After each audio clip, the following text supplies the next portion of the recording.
Muy buenas tardes a todos. Les damos una muy cordial bienvenida a esta transmisión de Noche de Museos Virtual. En esta ocasión tenemos a dos grandes invitados, dos artistas, dos amigos cercanos a nosotros, al Instituto Estatal de la Cultura de Guanajuato.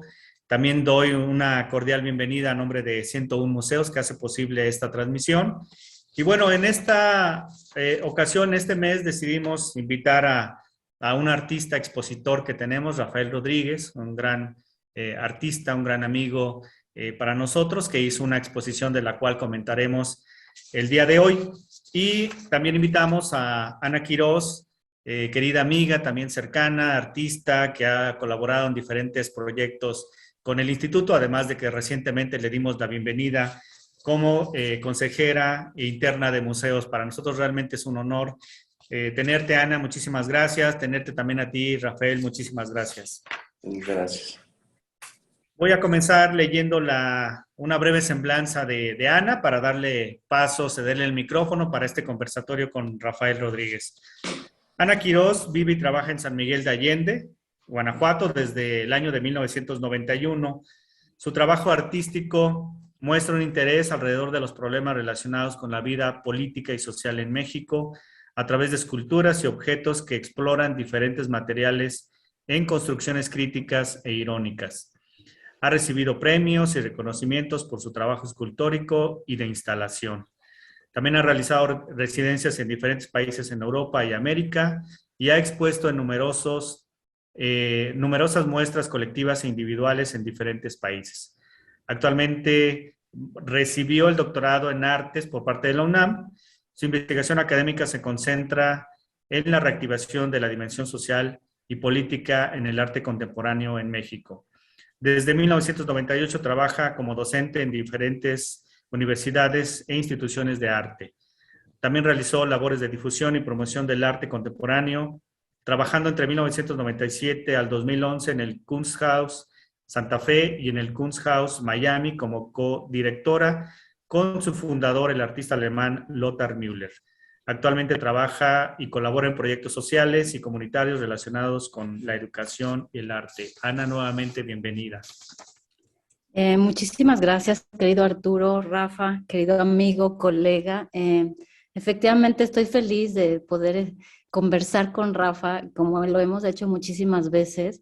Creo que estaba viendo justamente el historial de la Kunsthaus, de la galería, a través de donde te conocí, gracias a nuestro querido amigo Gabriel Horner, el director del Museo de la Ciudad de Querétaro. Y pues son más de 17 años, Rafa. Creo que tu primera exposición en la Kunsthaus fue en el 2005, 2006 y después en Miami. Y subsecuentemente pues he podido ver tu trabajo y hemos continuado como amigos a pesar de que la galería cerró en el 2011. Entonces, pues feliz de estar contigo, de poder tener esta conversación, de verte otra vez, aunque sea a distancia. Y quería empezar primero, Rafa, por tu trayectoria. Es decir, a mí siempre me intrigó y personalmente tengo como esa inquietud, ¿no? De cómo a través de tu formación como arquitecto, cómo fue, cómo te convenciste, cómo fue que llegaste directamente a la pintura, qué detonó ese cambio. Para mí surge esta pregunta casi desde lo personal, porque yo personalmente tuve miedo de abordar las artes plásticas terminando la preparatoria y empecé con una carrera que también no tenía mucho que ver con las artes visuales. Y creo que otros artistas, otros jóvenes también tienen esa inquietud. Entonces quería que me platicaras qué fue lo que detonó ese cambio de la arquitectura a las artes visuales, en particular a la pintura. Ah, pues gracias, Ana. Bueno, gracias, maestro Arturo, también. Bueno, no, el maestro Arturo se quedó corto con tu biografía, Ana, porque hablas quién sé cuántos idiomas, eres física y matemática y tienes doctorados en todas las cosas, ¿no? Yo sinceramente te puedo contar que entré a arquitectura como porque no había opción un poco ahí para justificar que siempre me he querido dedicar a la pintura. Como que en mi casa no había ese tipo de educación o no había esa posibilidad o era difícil de que mis papás lo entendieran y por eso entré a arquitectura como con un pretexto, ¿no? De decir, bueno, voy a hacer un semestre y ya con eso justifico que no me gustó. Pero la verdad es que sí me gustó y yo le debo mucho a la carrera una educación también en las artes plásticas que no deja de serlo la arquitectura. Yo era muy malo para todas las cuestiones de cálculo, matemáticas y demás, pero la parte creativa me encantaba, la parte de diseño, etcétera. Y sobre todo, pues también me quedé porque hubo un par de maestros que me cambiaron un poco la manera de ver las cosas, me abrieron el panorama, algún par de amigos ahí que todavía tengo, pues fueron también como revelaciones para mí, ¿no? O sea, por ejemplo, te puedo contar de mi amigo Lorenzo Álvarez, que es un arquitecto que ha desarrollado una carrera muy importante. Pues ir a comer a casa de Lorenzo me hizo conocer a sus papás y a su familia, que realmente tienen un ámbito cultural muy intenso, Ujú. ¿no? Y donde yo salía después de esas comidas, fascinado, ¿no? Entendiendo que sí se podía vivir de la literatura, de la música, de la pintura, porque todo el contexto familiar de Lorenzo es un poco así, Ujú. lleno de artistas y lleno de personajes muy importantes para la historia del arte en México. Y pues bueno, eso fue básicamente lo que me impulsó un poco, ¿no? Empezar como a conocer cosas, porque Ujú. yo realmente no sabía nada, o sea, yo solamente pues pintaba, pero sin ningún tipo de educación de nada, ¿no? Ujú. ¿Y cómo es tu formación? O sea, tú hablas de una formación autodidacta. ¿Es realmente así, Rafa, la formación o cómo fuiste aprendiendo la pintura? Pues respondiendo un poco a eso, de si soy autodidacta, pues básicamente sí, pero en realidad tomaba talleres aquí en Querétaro, talleres como de pintura infantil, o sea, siempre fui a clases de pintura, de tenis incluso, y pues ahí un poco familiarizarse con la técnica. Eh, pero en realidad eh, la pintura se trata pues de otra cosa, ¿no? Sí conocer el oficio y la técnica, pero en las cuestiones conceptuales, que es lo que realmente me importa, pues he ido aprendiendo un poco, pues conforme voy viendo cosas que me van interesando y una cosa me lleva a otra, visitando museos, conociendo gente, leyendo. Esa básicamente ha sido mi formación. Entonces yo no creo que tampoco sea una persona muy especializada, pero pues ya llevo 22 años dedicado a esto Ujú. y pues eso es lo único que puedo decir, que he echado mucho a perder, ¿no? He intentado muchas veces eh, pintar y he fracasado, hay momentos en donde hay momentos de triunfo, por lo menos en mi estudio, y eso ha sido suficiente motivo para querer continuar en esto. Ujú. Y pensando en lo mismo, Rafa, que me acabas de decir, que no es exactamente, que no es solamente la técnica lo importante en la pintura. Yo conozco a través de mis alumnos en todas las generaciones un gran número de admiradores tuyos, realmente admiradores, y que continúan apareciendo con las nuevas generaciones. Y muchos de ellos lo primero que les atrae es tu técnica. Sin embargo, yo sé que para ti no es importante esta técnica. Tú has hablado sobre tu proceso creativo, que es un ir y venir entre lo racional, entre la observación y lo visceral.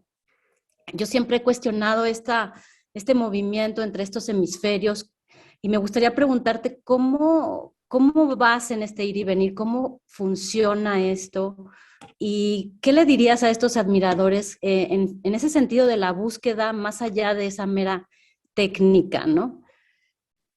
Pues, ay, pues se siente padre esto de los admiradores, pero yo realmente, o sea, cuando estoy dando clases, ¿no? Y cuando me he animado a dar clases, es por dos objetivos. Uno, poder conocerme a mí y poder estudiar más, ¿no? Que eso ayuda mucho, ¿no? Es muy difícil poner en palabras muchas cosas y entonces dar clases hace que te aterrice la mente en palabras, ¿no?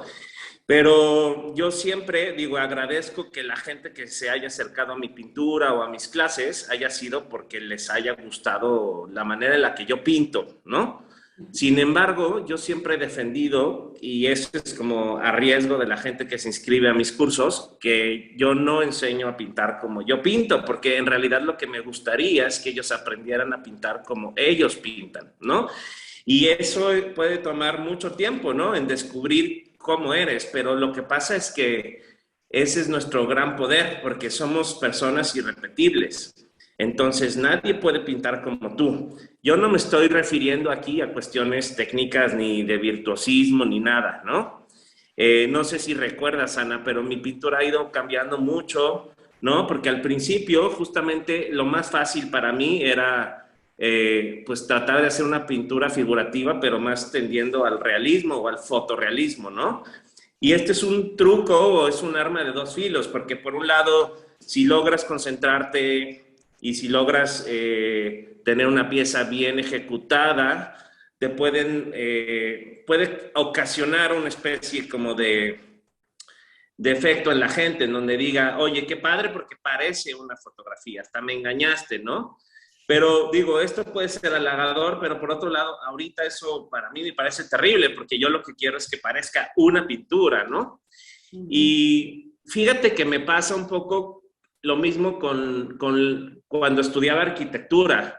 Empecé a cuestionar mucho la idea de la figura del arquitecto que crea una especie de estilo arquitectónico y que lo impone a toda costa, ¿no?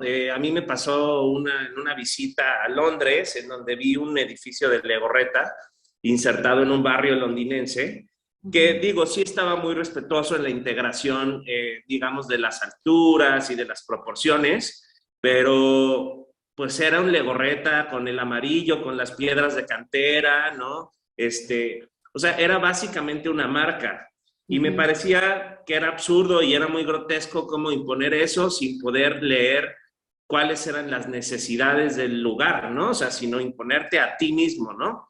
Y en la pintura, creo que podría pasar a veces lo mismo, ¿no? O sea, yo no me imagino si Botero deja de pintar gordos, pues a lo mejor no se los van a comprar, ¿no? Bueno, a lo mejor sí, porque ahora es rareza, ¿no? Pero yo he querido cuestionar esto y eso lo he confrontado con gente que admiro. Cuando empiezas como a controlar algo, yo no digo dominarlo ni ser un gran maestro, pero controlar algo, pues lo peor que podrías hacer es quedarte ahí porque te aburres.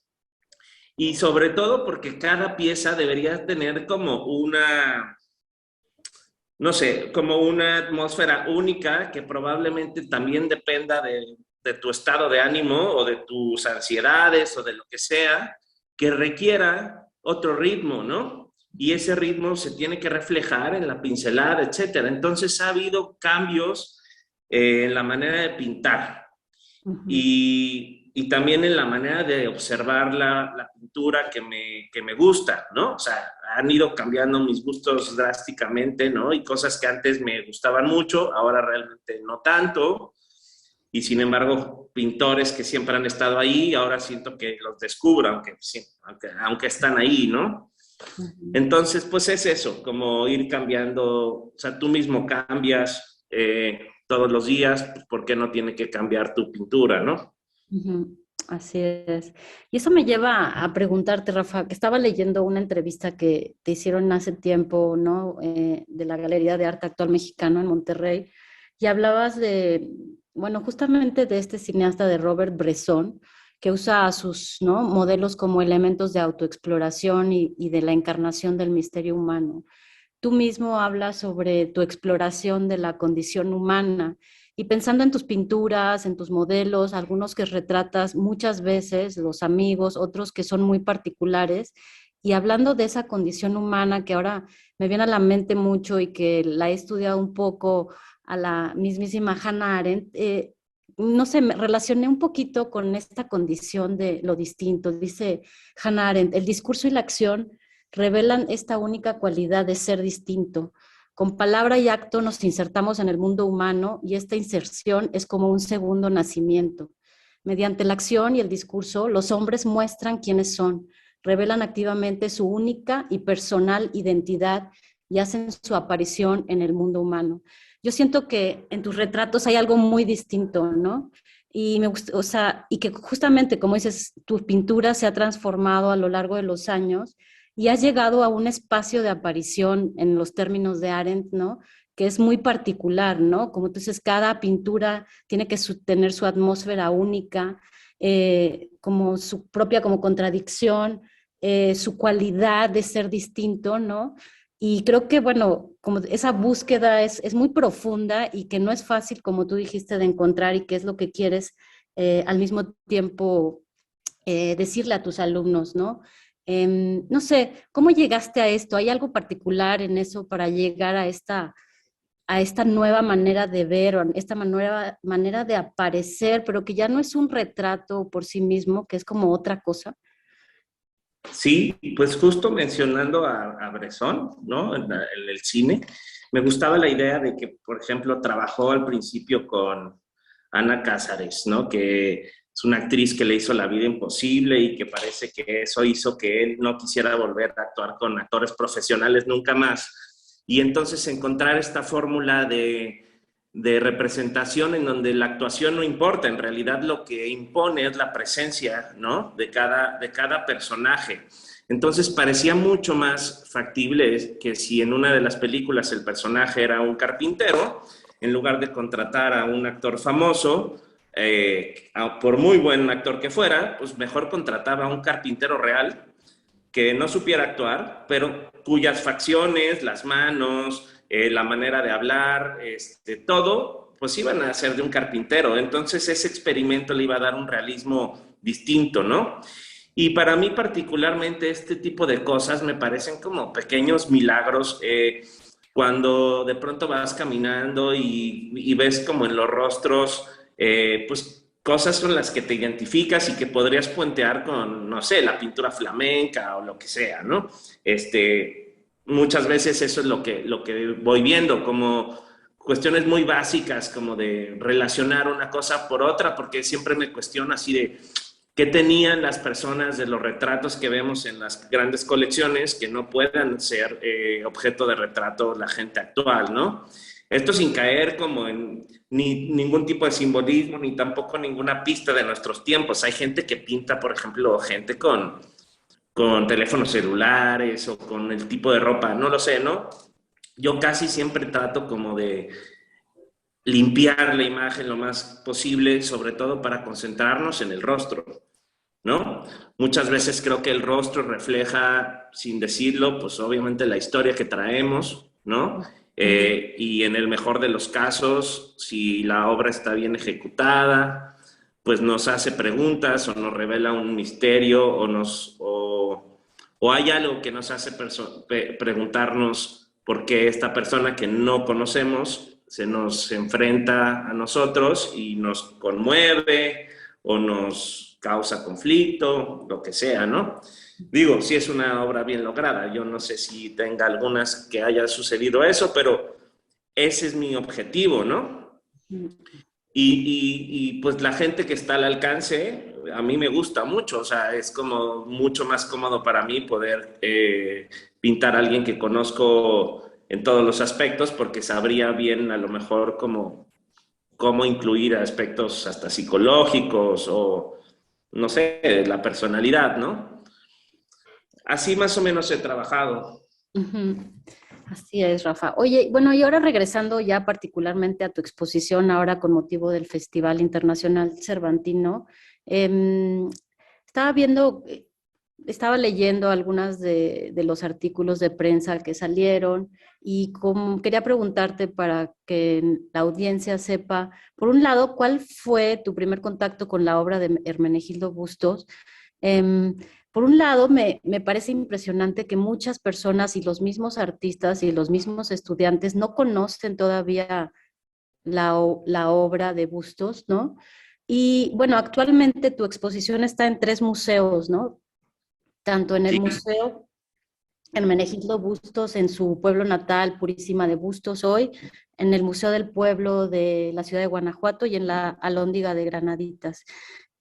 ¿Cómo fue tu acercamiento? O sea, por un lado, ¿cuál fue tu primer acercamiento con la obra de Bustos y cómo sientes ahora tu relación con Bustos, entre tu obra y lo que ves ahí, entre donde hay ciertamente como pues, esas personas que siguen estando ahí, ¿sabes? Me quedó también se me queda en la mente en el 2003, un fotógrafo que vino de Estados Unidos y que también trabajó ahí en la galería con Lothar, y él hablaba de que estos rostros de Hermenegildo Bustos, estos retratos continuaban en las calles de Guanajuato, y él a través de la fotografía hizo como un paralelo con la obra de Bustos, ¿no? Poniendo como retratos de gente actual, ¿no? Pero que tenía una similitud con los retratos de Bustos.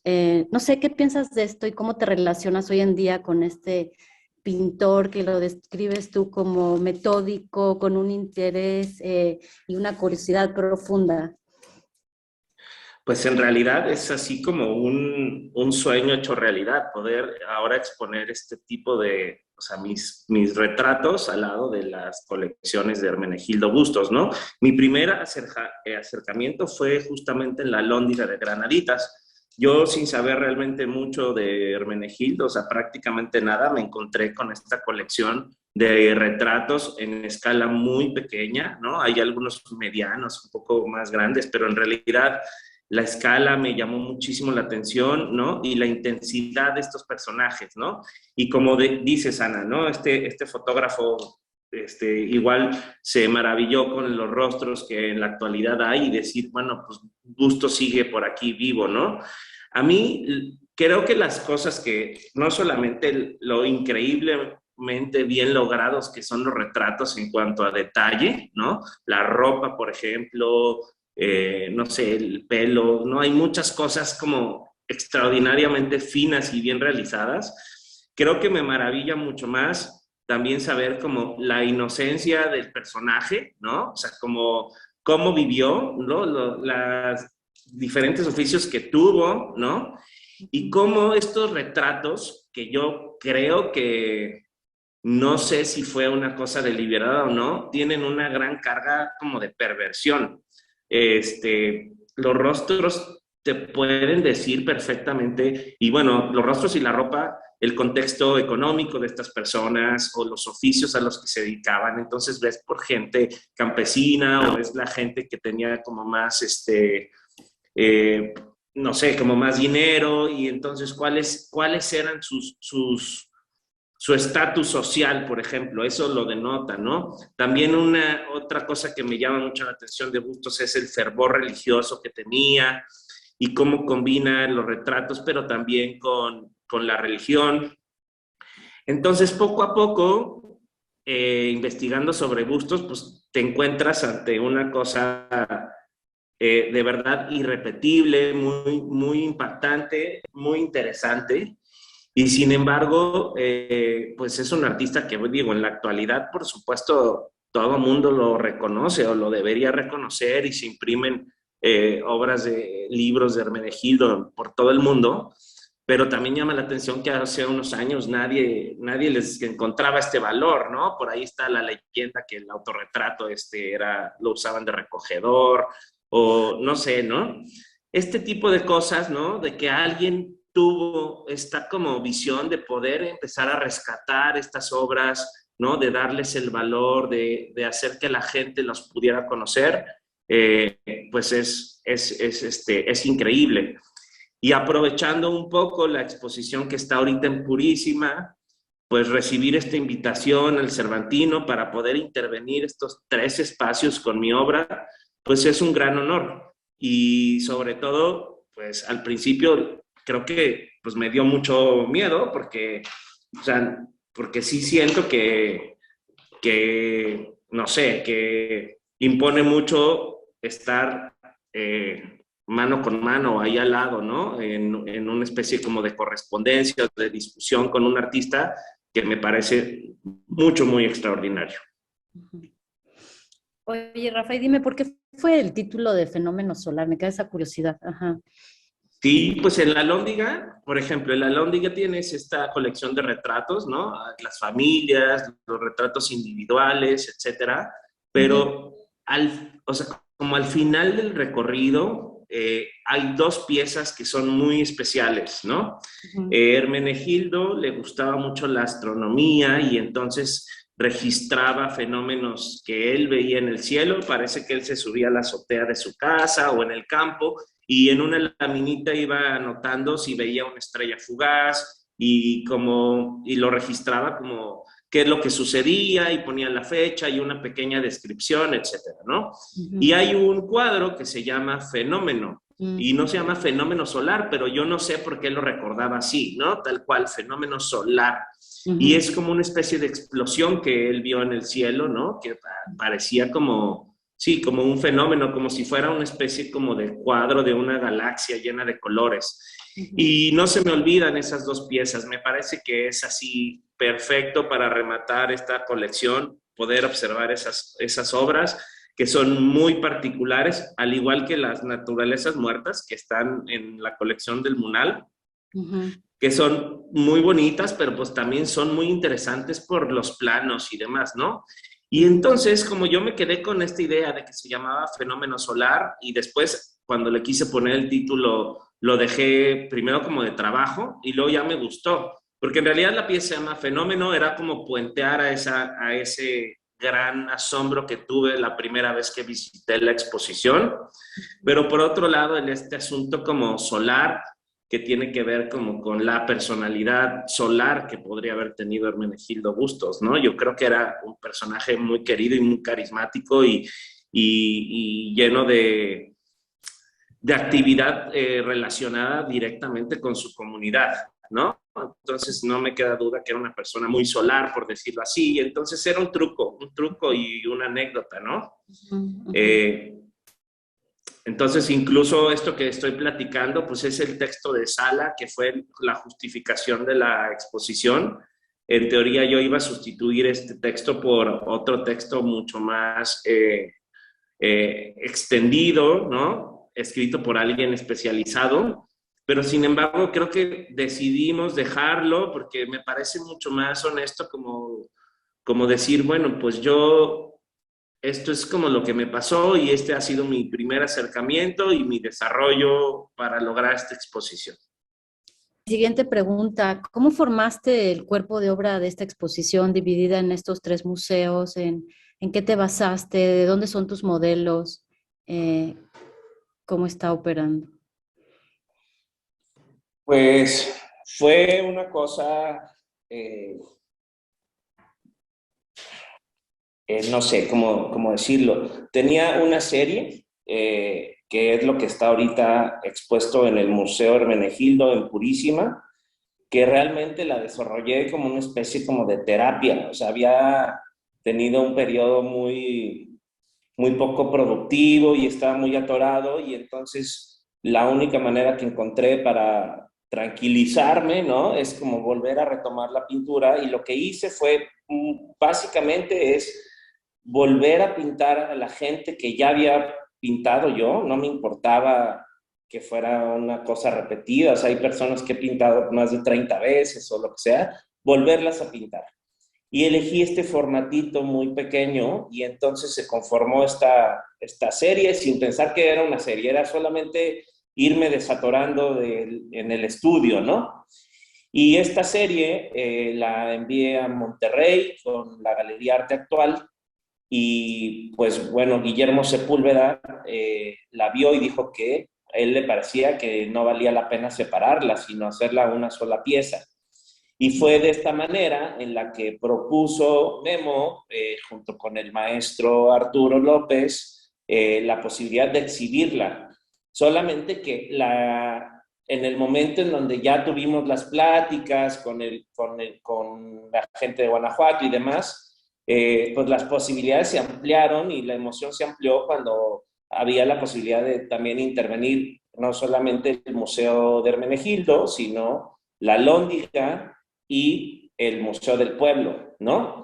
Entonces, para la Lóndiga propusimos una intervención de una sola pieza, porque realmente yo lo que quería era tener solamente una pieza como muy sencilla o algo así, para no irrumpir en este lenguaje museográfico que me parece que está increíble y perfecto, y propusimos una sola pieza, ¿no?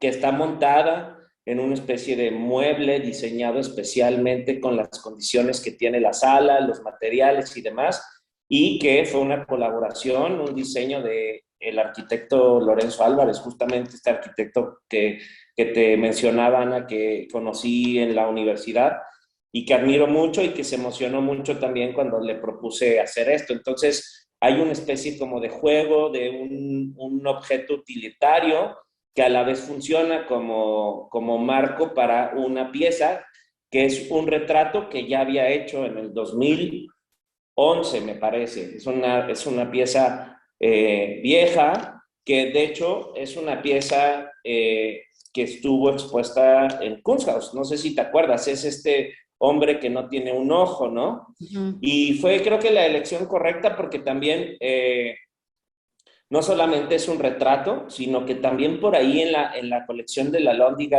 hay un personaje que tiene un hoyo en el cachete, ¿no? Que es muy impresionante, ¿no? Los ojos también muchas veces en las obras de Hermenegildo Bustos, pues yo no sé si las personas sean así, pero hay mucha gente que parece que tienen los ojos viscos y hay muchos aparentes errores, ¿no? O sea, si uno lo quiere ver así, ¿no?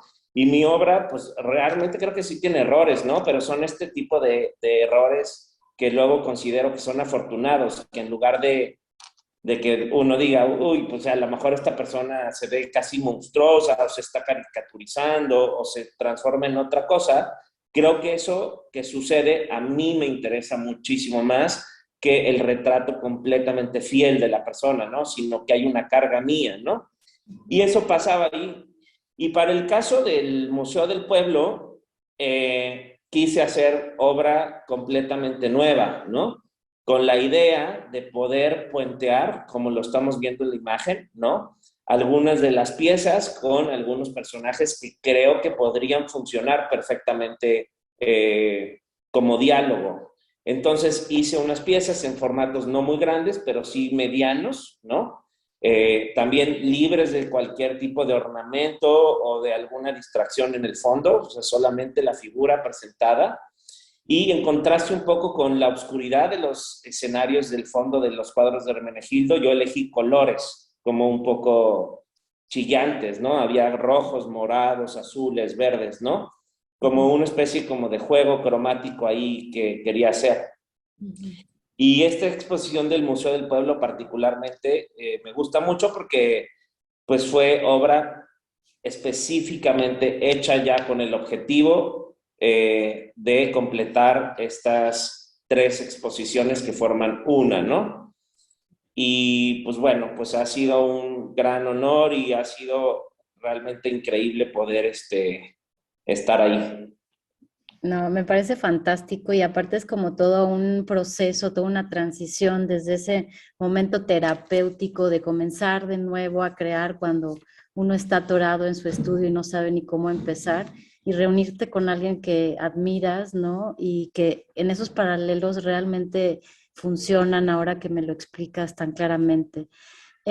Había leído con tu libro que publicaste y que lo podemos ver aquí en las pinturas del Museo del Pueblo. Cuando Julio, cuando presentaste este libro de nuestros territorios quemados, Sí. Julio Trujillo habla de tu obra diciendo que es un espejo que dice la verdad brutal, la verdad epidérmica de cómo somos, cómo se vive y que literalmente nos estamos descomponiendo.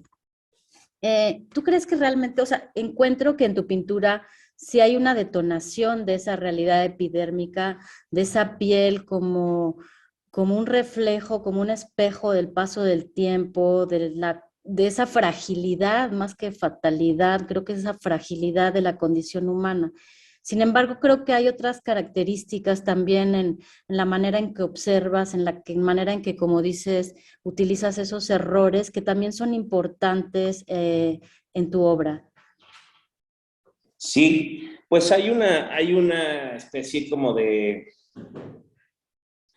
deseo original cuando uno empieza una obra nueva, pues siempre cree que es la mejor que haya hecho, ¿no? Eso no quiere decir que uno siempre triunfe, ¿no? Pero cada vez que uno empieza una obra, pues así me pasa, así pienso y eso le pasa a muchos pintores, ¿no?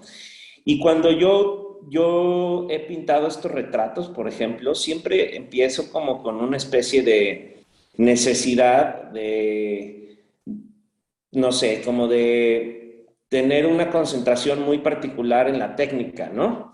Pero poco a poco, ¿no? En el proceso, eso se va transformando y la técnica sí funciona, pero fluye porque de alguna manera estás como ya encarrerado, ¿no?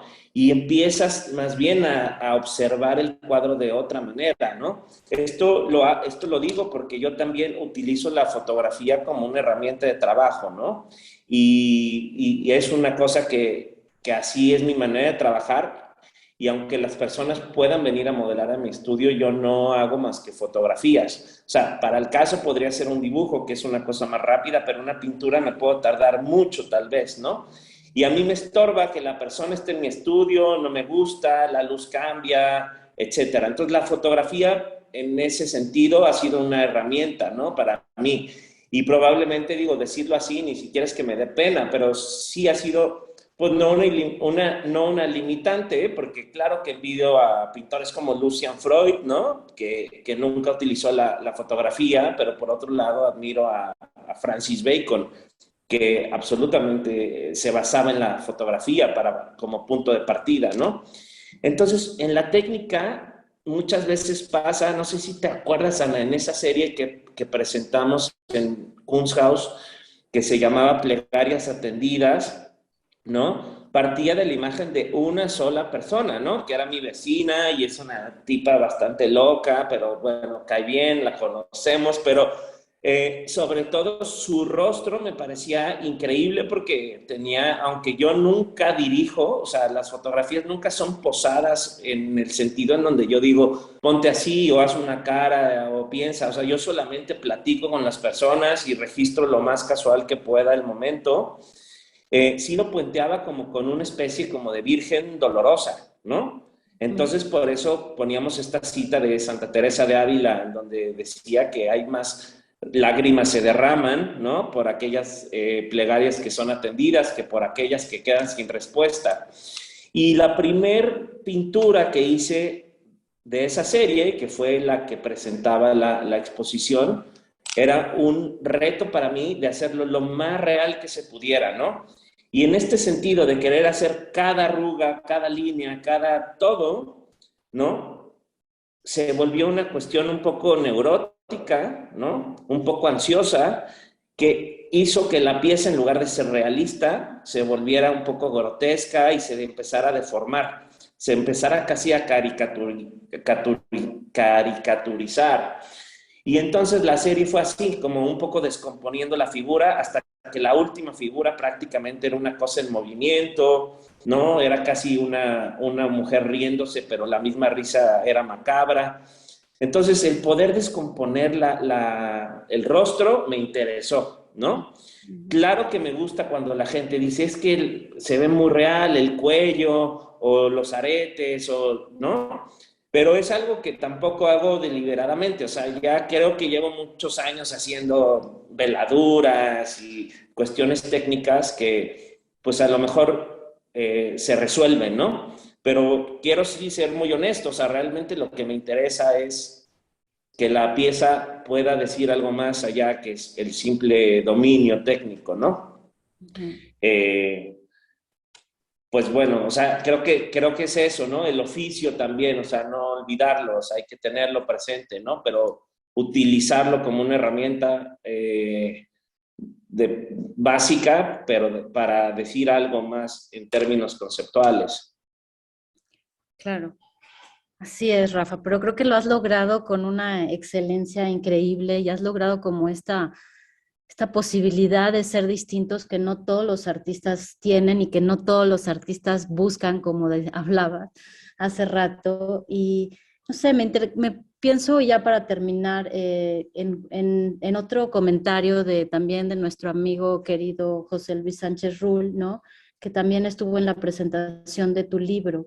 Él Sí, habla de cómo tu obra destroza con un bisturí, hace pedazos, se venga del mundo por existir y al mismo tiempo hay una cosa hermosa. A mí me parece que sí se destroza lo que es el género del retrato en sí mismo, pero habla como siempre de una condición temporal y frágil del ser humano, ¿no? De no tanto quizás el alma de esa persona como el alma de todos y el alma tuya, más que Sí. nada, ¿no? Entonces pareciera que en tu obra hay una como constante como contradicción. ¿Nos puedes platicar de esto para terminar? Sí, bueno, ahora que mencionas a José Luis, que de verdad ha sido como un gran maestro para muchos, o sea, todos los que lo conocemos aprendemos muchísimo de José Luis, no solamente los que han ido realmente a sus clases, ¿no? Para mí fue mi tutor en un proyecto del FONCA y realmente me ayudó muchísimo. Él me hizo cuestionar realmente y de una manera muy directa, que lo agradezco, en que el tener una especie de dominio o un control técnico no vale nada, ¿no? O sea, y entonces él fue el primero en decirme, bueno, pues a ver, explora en el dibujo, ¿no? Y ponte a dibujar. O sea, tú ves a José Luis y está platicando contigo y está neuróticamente dibujando libretas y libretas, ¿no? Y es un tipo muy sabio en todos los sentidos. Y entonces yo hice unos dibujos, crecí los formatos y demás, y probablemente la beca se me fue solamente en esa exploración y el resultado no lo vi hasta después, ¿no? O sea, hice después unas pinturas bastante controladas de lo que siempre he hecho, ¿no? Pero no quiere decir que el resultado de la beca haya sido las obras físicas que se generaron, que fueron unos dibujos muy sencillos, sino más bien creo que el resultado fue el aprendizaje, ¿no? O sea, como el poder animarte a echar a perder o salirte de las cosas que controlas, ¿no? Y de la otra cosa que mencionas, Ana, pues a lo mejor sí, mira, yo creo que no, o sea, sinceramente a veces no creo que yo sea capaz de discernir una persona psicológicamente y poderlo hacer y todo, pero sí creo que hay alguna especie como de afinidad, o sea, para empezar, no solamente afectiva muchas veces con las personas que pinto, que me dan derecho a lo mejor de poder representarlos de alguna manera en la que yo me sienta cómodo con eso, porque de alguna manera también me estoy representando a mí. No por nada también elegimos este título que se llamaba Modelos para un autorretrato, ¿no? En donde justamente era una elección de personas que me podían a mí representar, ¿no? Y creo que sí, aunque suene a cliché y aunque suene al romanticismo o lo que sea, creo que toda mi obra se ha tratado de eso, de hacer una especie de autorretrato, ¿no? Y no solamente retratos con el rostro, sino también a través de los espacios o de los objetos o del tiempo, ¿no? Son pequeñitas exploraciones. O sea, yo también creo que eso me ha ayudado a mí. O sea, mis obras son de formatos muy pequeños, ¿no? Cosa que no lo hago como estrategia, sino tal vez como limitante, porque yo si quisiera hacer grandes cuadros me vuelvo loco, no puedo, lo he intentado y no puedo, ¿no? Por otro lado, la escala pequeña, así como Hermenegildo Bustos lo hacía, no solamente me da otro tipo de placer, sino que también una vez que esto sale de mi estudio y se muestra, la gente lo toma con otro tipo de seriedad, como que se acerca a las piezas con otro tipo de silencio o lo toma como casi un objeto precioso, ¿no? Cuando hay una cosa chiquita. Y hay veces que, muchas veces me siento muy contento cuando la gente conserva mis obras, pero ni siquiera sobre muro, a lo mejor a veces como entre un librero o algo así funciona muy bien, ¿no? Entonces, pues mi arte en realidad o mi pintura es muy casera, ¿no? Está muy accesible a pesar de que pareciera que no, ¿no? Entonces, pues así me he movido un poco por la intuición, un poco por ir conociendo sobre la marcha. Entonces, y bueno, pues aprendiendo de gente como tú, como, no sé, como Sancharrul, como Gabriel, como Memo. O sea, realmente he tenido mucha suerte en este camino de aprender, ¿no? Las becas me han ayudado mucho. En fin, o sea, aquí estamos trabajando. Rafa, te agradezco muchísimo. Aparte, agradezco tu sinceridad, porque yo estoy segura que la audiencia lo ve, o sea, la sinceridad de hablar de que todos los artistas echamos a perder y que nuestros fracasos después se convierten en avances, ¿no? En la obra y que los reconocemos como tal. Y cómo hablas como, no sé, con un desparpajo, con completa sinceridad de tu obra. Hablabas de esos detalles y creo que yo también siempre he pensado que, como dice Avi Warburg, Dios está en los detalles, ¿no? En esas pequeñas cosas y no necesariamente en las grandes efectismos, ¿no? Sí. Te agradezco muchísimo, te mando un abrazo muy fraternal. Gracias, Arturo, querido Arturo, por esta posibilidad de hablar con Rafa. Y pues adelante, me despido. Ay, pues si me dejan hablar, también muchísimas gracias, Ana. Igual un abrazo de regreso. Los tiempos están muy raros, pero todo va a estar bien. En general, muchas gracias a Arturo, a la gente de los museos de Guanajuato y sobre todo a todas las personas que han visitado la exposición, que se queda hasta finales de abril. Entonces vayan a Guanajuato, disfruten y pues Muchas gracias. un abrazo. Muchas gracias, Rafael, también para ti. Gracias, Ana, por el tiempo que te diste este momento para este conversatorio con Rafael, que ha sido realmente muy interesante, atractivo en todos los aspectos, porque nos permite conocer un poco más la intimidad del trabajo artístico de Rafael. Yo nada más quería agregar, nada más para ir cerrando, que en efecto toda esta exposición que hicimos con Rafael es gracias a la mediación que tuvimos con Guillermo Sepúlveda, un gran amigo ya de hace tiempo que tengo la oportunidad de conocer, que de manera insistente me decía por teléfono: tienes que conocer a Rafael Rodríguez, de verdad es el mejor retratista de México hoy en día. Él como galerista de la Galería Arte Actual Mexicano, me puse en contacto con Rafael, tuvimos el gusto ya de visitar juntos en la inauguración de la exposición Lo Secular y lo Sagrado en el Museo Hermenegildo Busto el año pasado, en agosto, a propósito del 4º aniversario de la creación del museo. Ahí conocí personalmente a Rafael. Bueno, creo que Rafael, te sorprendiste igualmente por el contingente de obras que teníamos allá, originales, por supuesto, de Hermenegildo Bustos, y que logramos traer el autorretrato, esta imagen, esta pintura emblemática procedente del Museo Nacional de Arte. Después de 4 décadas no se presentaba en Guanajuato. De hecho, lo retornamos esta semana precisamente por la temporalidad del préstamo.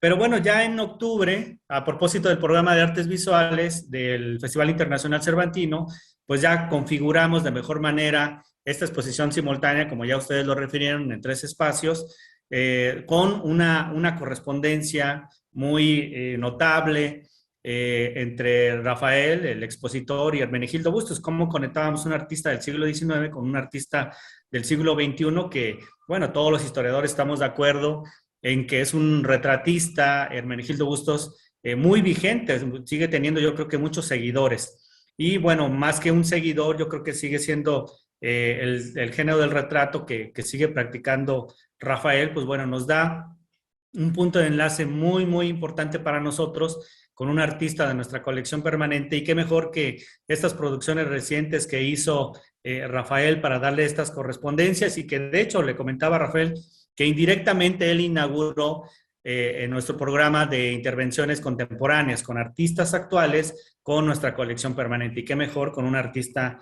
emblemático de Guanajuato. Así que les agradezco nuevamente su tiempo. Gracias a todos que nos siguieron esta transmisión. Nos veremos en la siguiente. A nombre del Instituto Estatal de la Cultura, de 101 Museos, les agradecemos su tiempo y que pasen una muy buena tarde. Gracias.